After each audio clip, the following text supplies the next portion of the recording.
जब पूरा देश का ध्यान ऑपरेशन सिंदूर पे टिका हुआ था, जहां पे कि हम लोग पाकिस्तान के टेरर इंफ्रास्ट्रक्चर को डिस्ट्रॉय करने में लगे हुए थे, एक साइलेंट ऑपरेशन जो है वो हम लोग अपने देश के अंदर भी कर रहे थे। And this operation was operation संकल्प। और ये संकल्प जो है वो हम लोग माओइस्ट के अगेंस्ट जो है वो छत्तीसगढ़ एंड तेलंगाना के बॉर्डर पे कर रहे थे। इस ऑपरेशन के बारे में हम लोग थोड़ा सा जानते हैं, किस तरह से किया गया एंड क्यों अब हम लोग बोल रहे हैं कि आफ्टर दिस ऑपरेशन हम लोग जो है माओइज्म को, नक्सलिज्म को हमारे देश से खत्म कर देंगे। नाउ ये ऑपरेशन की अगर मैं बात करूं तो ये ऑपरेशन 21 अप्रैल को स्टार्ट हुआ था, 11 मई तक चला था। पूरा 21 दिन का ये ऑपरेशन था। इसे ऑपरेशन ब्लैक फॉरेस्ट भी बोला जाता है, ब्रॉडर स्केल में इसे ऑपरेशन संकल्प बोला जाता है।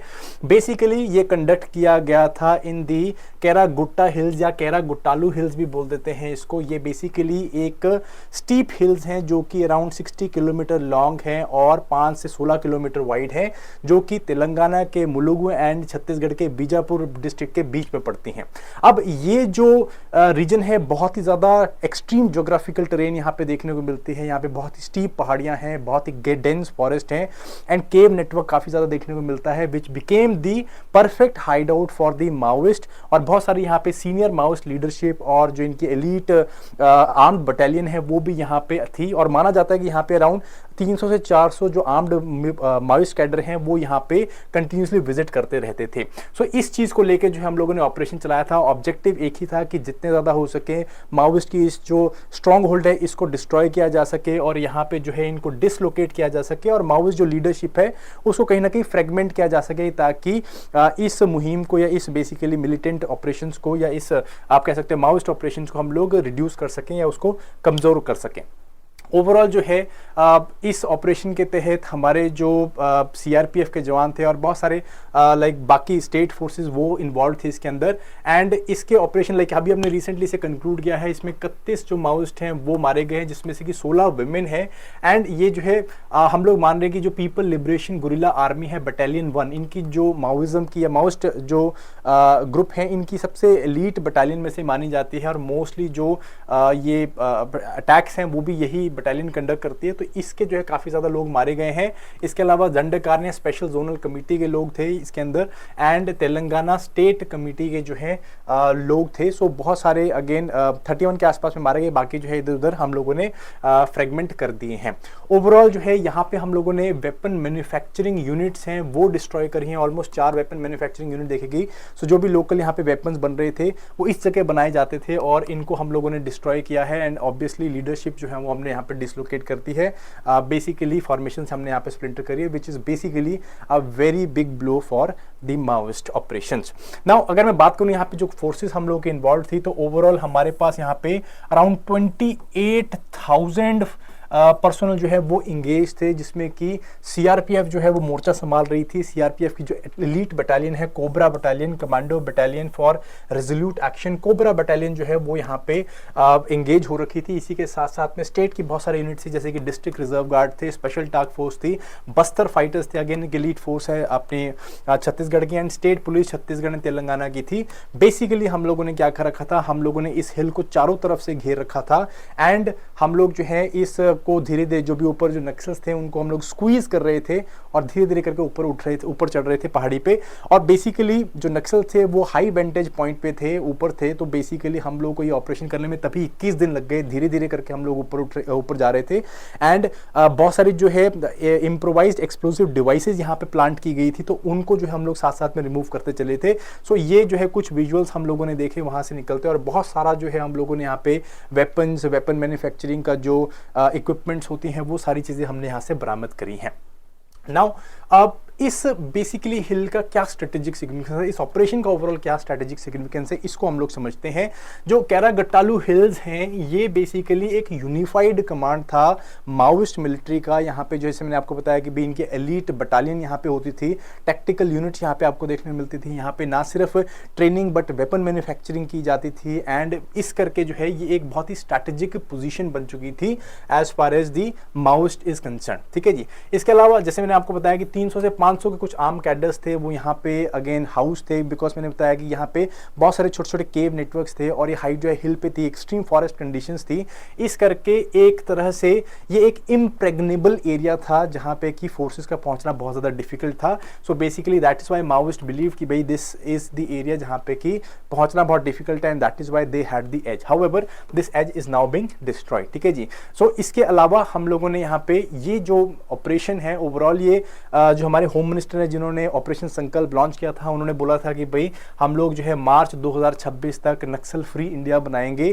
तो उस बेसिस पे हम लोगों ने ऑपरेशन संकल्प स्टार्ट किया था। ये बेसिकली संकल्प था हम लोगों का।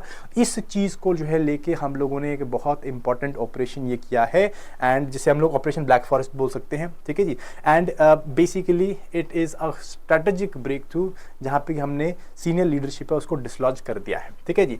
अब हम लोग थोड़ा सा बात कर लेते हैं कि भाई माओइस्ट या नक्सलिस्ट मूवमेंट इंडिया में कैसे आई, क्या चीज़ था, क्या ओवरव्यू था, थोड़ा सा उसको देख लेते हैं। अगेन एग्जाम के लिए थोड़ा सा इंपॉर्टेंट है।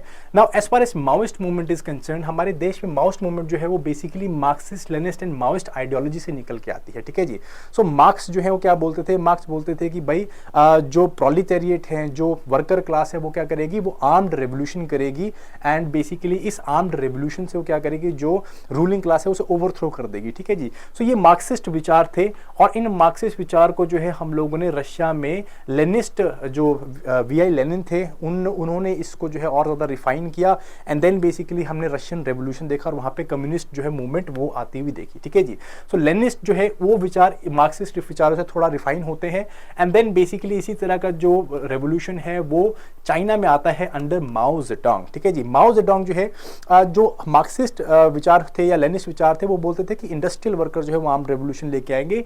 जो माओइस्ट आइडियोलॉजी है उसने इसे चेंज कर दिया, उसने बोला कि पेजेंट भी जो हैं, जो आम लोग हैं, जो एग्रीकल्चरल वर्कर क्लास है, पेजेंट्स है, वो भी आर्म रेवोल्यूशन लेके आ सकती है, स्टेट को ओवरथ्रो करके अपना एक नया रूल, एक कॉमन रूल बना सकती है, ठीक है जी। सो इस बेसिस पे, माओइस्ट आइडियोलॉजी के बेसिस पे जो है हमारे देश की जो माओइस्ट ऑपरेशन है, माओइस्ट जो भी मूवमेंट है वो हम लोग की इस पे बेस्ड है, ठीक है जी। और इसमें एक और इंपॉर्टेंट जो एडिशन था माओ जेडोंग का वो था गुरिल्ला वॉरफेयर, ठीक है जी। ये सीधा जो है स्टेट को हेड ऑन टैकल नहीं करते, हेड ऑन उनके साथ जो है कोलाइड नहीं करते हैं और हेड ऑन रेबेलियन नहीं होता है। बेसिकली यहाँ पे गुरिल्ला वॉरफेयर होता है। गुरिल्ला वॉरफेयर में क्या होता है, छुप के, ठीक है कि नहीं, छुप के बेसिकली टैक्टिक ऐसे होता है कि भी छुप के फाइट करना है, छुप के अटैक करना है, एम्बुशिंग करनी है, एंड देन जो है दोबारा रिट्रीट कर लेना है। This type of warfare is called as guerrilla warfare, ठीक है जी। सो बेसिकली इसी चीजों को जो है हम लोगों ने इंडिया में आते हुए देखा, एंड कहीं ना कहीं जो है ये एक्सटर्नल जो एक्टर्स थे जैसे चाइना है, इन्होंने फ्यूल भी किया इंडिया के अंदर, ठीक है जी। बेसिकली ये आइडियोलॉजी इंडिया में इतनी ज़्यादा प्रॉस्पर क्यों करती है, इतनी ज़्यादा नहीं, लाइक कुछ एरियाज में प्रॉस्पर क्यों करती है, because of the under development, because of the marginalisation, जो कि स्पेशली हम लोगों ने उन एरियाज में, ट्राइबल एरियाज में देखा या फिर ऐसे एरियाज में देखा जहाँ पे रिसोर्सेज बहुत ज़्यादा थे, बट ओवरऑल जो पॉपुलेशन थी वो बहुत ज़्यादा गरीब थी और वहाँ पे डेवलपमेंट नहीं हुई थी, ठीक है जी। मैं बात कर रहा हूँ जैसे छत्तीसगढ़, झारखंड, ठीक है जी, इन एरियाज में जहाँ पे कि डेवलपमेंट बिल्कुल नहीं हुई, मार्जिनलाइजेशन हुआ पॉपुलेशन का, और कहीं ना कहीं एलियनेशन हुई, और एलियनेशन ने जो है क्या हुआ, इस माओइस्ट फिलॉसफी को, या जो हम कह सकते हो मार्क्सिस्ट लेनिस्ट माओइस्ट फिलॉसफी को बेसिकली धीरे धीरे परकुलेट किया टुवर्ड्स दी पॉपुलेशन, ठीक है जी। और यहाँ से बेसिकली हम लोग नक्सल जो मूवमेंट है या फिर माओइस्ट मूवमेंट है वो स्प्रेड होती देखते हैं, ठीक है जी।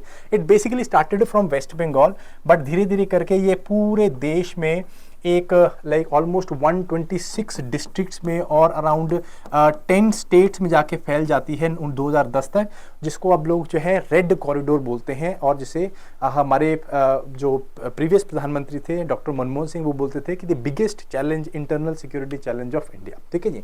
सो ये जो है इस तरह से फैलती है। थोड़ा सा मैं आपको और ब्रीफ ओवरव्यू दे देता हूँ। हिस्टोरिकल टाइमलाइन में 1967 में जो है नक्सलाइट मूवमेंट स्टार्ट होती है। नक्सलाइट नाम कहाँ से पड़ता है, वेस्ट बंगाल में नक्सलबारी गांव है, वहां से जो है ये मूवमेंट स्टार्ट होती है। स्टार्ट करने वाले थे चारू मजुमदार एंड कानू सान्याल, ठीक है जी। यहाँ पे जो है कम्युनिस्ट पार्टी ऑफ इंडिया बनाई जाती है, and basically communist party of India के जो है धीरे धीरे करके बहुत सारे स्प्लिंटर ग्रुप्स बन जाते हैं, मार्क्सिस्ट लेनिस्ट बन जाते हैं, माओइस्ट बन जाते हैं, बहुत सारे स्प्लिंटर ग्रुप्स बनते हैं, और धीरे धीरे करके ये जो है सेंट्रल इंडिया में एक्सपैंड होता है। बिहार, झारखंड, छत्तीसगढ़, इंटरनल महाराष्ट्र, देन आपका आंध्र प्रदेश, ऐसी जगहों में जो है धीरे धीरे ये एक्सपैंड होने लगती है, ठीक ठीक है जी।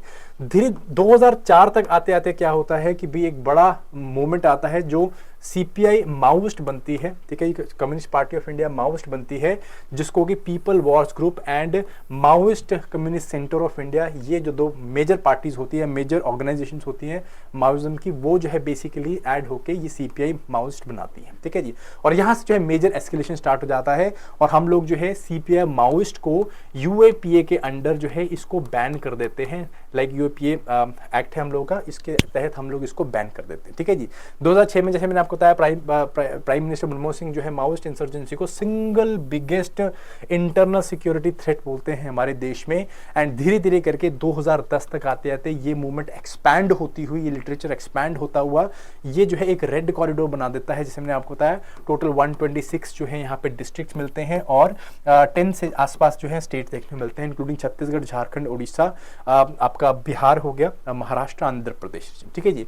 हाउएवर 2015 के बाद जब नरेंद्र मोदी गवर्नमेंट आती है तो बेसिकली जो है क्या होता है, यहाँ पे इसका जो स्ट्रेंथ है वो डिक्लाइन करने लग जाती है। पोस्ट 2019 जो है हम लोग बहुत मैसिव डिक्लाइन देखते हैं, बिकॉज जो करंट गवर्नमेंट है वो क्या करती है, वो इसे मल्टीपल फ्रंट्स में पुश करने की कोशिश करती है, ठीक है जी। इन मल्टीपल फ्रंट्स को हम लोग अभी अब यहाँ पे देखते हैं, ठीक है जी। जैसे कि हमने बेसिकली क्या स्टेप्स लिए as far as the overall Naxalism को एलिमिनेट करने के लिए या फिर इसको कंटेन करने के लिए, तो हमारा बेसिकली दो प्रॉन्ज्ड अप्रोच थी। पहली प्रॉन्ज जो या हम लोगों ने बेसिकली इसे स्टार्ट कैसे किया था, इस पॉलिसी को हमने national policy of action plan on addressing left wing extremism ये निकाली थी, ठीक है। जिसको हम लोगों का नेशनल एक्शन प्लान निकल के आया था 2015 में, और इस तहत हम लोगों ने क्या किया, मल्टी प्रॉन्ज अप्रोच ली थी। पहली अप्रोच जो थी वो थी डेवलपमेंटल मेजर्स लेने, ठीक है जी, क्योंकि इन एरियाज में मोस्टली जो कैडर माओइज्म को ज्वाइन कर रहा था या माओइस्ट मूवमेंट को ज्वाइन कर रहा था वो क्या था, वो डिसइनफ्रेंचाइज था, वो एलियनेटेड था, उनके पास जो है पॉलिटिकल एक वैक्यूम था, पॉलिटिकल से नहीं थी, बेसिकली देवर आप कह सकते हो कि ओवरऑल डेवलपमेंट, इकोनॉमिक डेवलपमेंट, ठीक है, इस तरह की चीजें नहीं थी।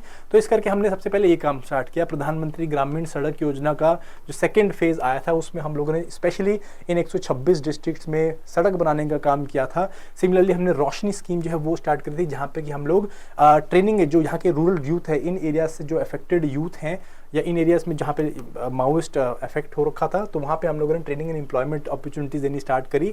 सिमिलरली हम लोगों ने 130 एकलव्य मॉडल रेसिडेंशियल स्कूल्स खोले, जहाँ पे कि हम लोग एजुकेशन को इन रूरल यूथ पे एंड देन इवेंचुअली लोगों पे पर्कुलेट कर सकें। इसी के साथ साथ हम लोगों ने ट्राइबल यूथ एक्सचेंज प्रोग्राम, जैसे कि नेहरू युवा केंद्र संगठन है, इसके साथ मिलकर हम लोगों ने जो यूथ एक्सचेंज प्रोग्राम चलाए, ताकि इन यूथ को जो है मेन स्ट्रीम का इन्फ्लुएंस या मेन स्ट्रीम का जो एक्सपोजर मिल सके, ओवरऑल जो है ये आर्म्स को छोड़ के अगेन प्रगति की तरफ आ सकें, ठीक है जी। पॉलिटिकल राइट्स के लिए हम लोगों ने क्या किया, फॉरेस्ट राइट एक्ट 2006 लेके आए थे, जिसके तहत हम लोगों ने ट्राइबल्स को उनका जो एंसेस्ट्रल आप कह सकते हो एंसेस्ट्रल ओवरऑल राइट्स थे फॉरेस्ट के ऊपर, वो हम लोगों ने देने स्टार्ट किए। हर ट्राइबल को जो कि फॉरेस्ट में रह रहा था उसे फॉरेस्ट प्रोड्यूस का हक दिया, उसको वहाँ पे 4 हेक्टेयर लैंड जो है वो आजीविका के लिए दिया, तो वो हमने काम किया। Panchayat extension of scheduled areas act हम लोग लेके आए, ताकि पंचायत यहाँ पे बनाई जा सके और ओवरऑल जो है दे शुड फील कि भाई उनकी जन भागीदारी यहाँ पे बन रही है, ठीक है जी।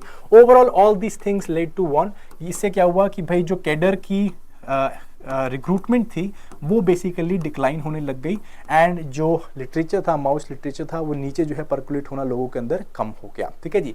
सेकंड चीज़ हम लोगों ने यहाँ पे क्या करी, हम लोगों ने सिक्योरिटी ऑपरेशंस किए।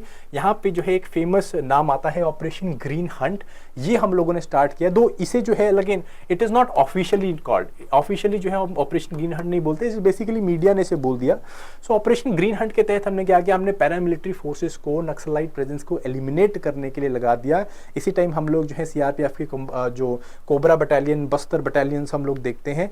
सो बेसिकली इस टाइम पे हम लोग क्या करते हैं, पैरामिलिट्री को स्पेशलाइज्ड इंस्ट्रक्शन, स्पेशलाइज्ड ट्रेनिंग देते हैं कि भाई इस तरह के गुरिल्ला वॉरफेयर के लिए वो तैयार हो सकें, ठीक है जी। जैसे कि हमने अगेन जैसे मैंने कोबरा बताया, ग्रे हाउंड्स बताया, आंध्र प्रदेश में ये बनाए जाते हैं, स्पेशलाइज्ड फोर्सेस बनती है, ठीक है जी।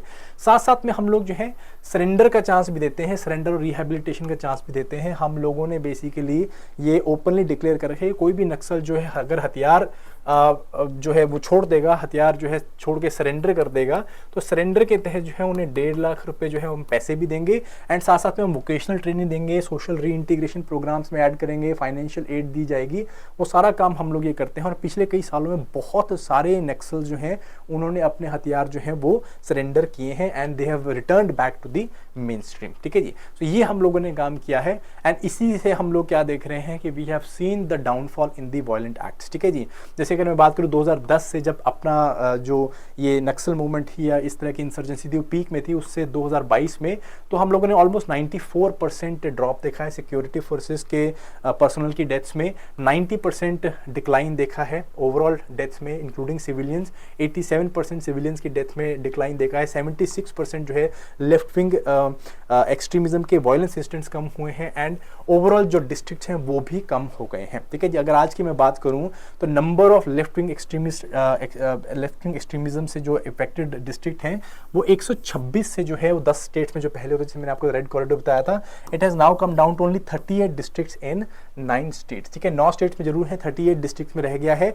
And specifically it is now concentrated in and around Chhattisgarh, part of Andhra Pradesh, sorry अपना Telangana, Andhra Pradesh, Chhattisgarh and some parts of Jharkhand, वहां पे जो है थोड़ा सा रह गया है बट ओवरऑल हम लोगों ने डिक्लाइन होता देखा है। ठीक है जी, हम लोगों ने क्या किया है, हमने पुलिस स्टेशन यहाँ पे इंक्लूड किए हैं, 45 बनाए हैं police station, like from 666 in 2014 to 612 in 2024। Overall जो है हमने नए बेसिकली ऑपरेशनल यूनिट्स या ऑपरेशनल एरियाज बनाए हैं हम लोगों ने, जहाँ पे कि जो हमारी सेंट्रल आर्म पुलिस फोर्सेज है वो हमारी वहाँ पे बैठी हुई हैं। ठीक है जी, एंड ओवरऑल जो है जैसे मैंने आपको बताया कि कैजुअलिटीज जो है वो डाउन हुई हैं। ठीक है, सो कई जो एक्सपर्ट्स हैं इंक्लूडिंग द सीआरपीएफ डीजी वो ये बोल रहे हैं कि भाई अभी जो है it is the final nail in the coffin, ये जो ऑपरेशन ब्लैक फॉरेस्ट है जो कि ऑपरेशन संकल्प के अंदर हमने लिया, this is the final nail in the coffin and Naxal movement जो है हम लोग इरेडिकेट कर पाएंगे। एंड अगेन जैसे कि हमारे होम मिनिस्टर साहब ने बोला है कि भाई ओवरऑल हम इसे 2026 तक इसको एलिमिनेट कर देंगे, तो I hope such kind of जो हम लोगों का रेजोल्यूशन बना हुआ है वो हम लोग अचीव कर पाएंगे। एंड जैसे कि हमारे पूर्व प्रधानमंत्री साहब ने बोला था कि भाई destruction and development can not go at the same and, है ना, साथ साथ में नहीं चल सकती है। तो वही चीज़ है अगेन जो रेस्ट ऑफ जो है नक्सल लीडरशिप है, माओस्ट लीडरशिप है, they need to surrender and they eventually basically come into the main stream. ठीक है जी, पॉलिटिकल मेन स्ट्रीम में आए एंड देन डेफिनेटली हम लोग इसका सोल्यूशन निकाल सकते हैं। आर्म्स लेना एंड वायलेंस करना जो है वो इसका सोल्यूशन नहीं हो सकता है। ठीक है जी, so this was your operation Sankalp, I hope you got it, thank you very much.